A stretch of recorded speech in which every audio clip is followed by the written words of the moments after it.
مثال نوبتی 478 از گیومتری. در اینجا یک کنج داده شده است. AC به 120 گراد، AC 15 و BC 9 در روزی برای او بینوگه. بیاین همه وقت در گیومتری حرکت کنید، تصویر کنید. سه کنجه بگذار من در اینجا رسمش رو کشیدم. سه کنجه و AC به یعنی این کنج که گشادتر است.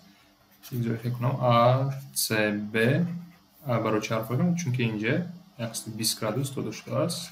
کنجی کامنترین و در سه کنجه من در رسم همینجا است. برای همین حرکت کردن حرفان کنم ACB. بعد AC 15 سانتیمتر است، BC 9 سانتیمتر است و از مچمن در روزی AB رو یابنده. اینجا تریگونومتری استفاده برده میتونیم. این کودی کوسینوس است یا اینکه از روی سکنجوی مخصوص هم رفته میتونیم. بیاین تریگونومتری استفاده بریم، بسیار آسان‌تر میشه. تریگونومتری چی میگه به ما؟ اگر من دو در سکنجه دو طرف رو و کنج بین اونها رو دانم، دیگر سوم طرف رو یافته میتونم.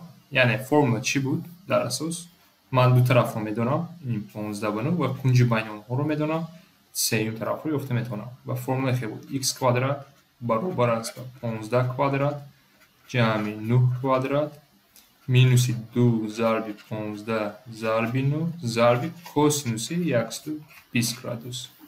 و از اینجا اگر اینو کار کنیم x کوادرات برابر 225 جمع 81 مینوسی این چند 270 ضرب کوسینوس 120. کوسینوس 120 با چند برابر است؟ این منفی میشود و کوسینوس 60 این 1 تقسیم 2 مینوس 1 تقسیم 2 میشود.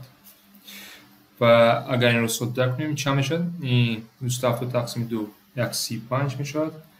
یعنی اگر جمع کنیم 225 جمع 135 این 360 360 جمع 80 441 میشود.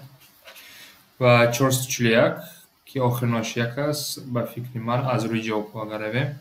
یعنی من ریشه همه رقم لیکن تخمین کرده میتونم از جواب ها 20 400 است، 22 آخرش 4 میشه کوادرات گرم، این 6 میشه.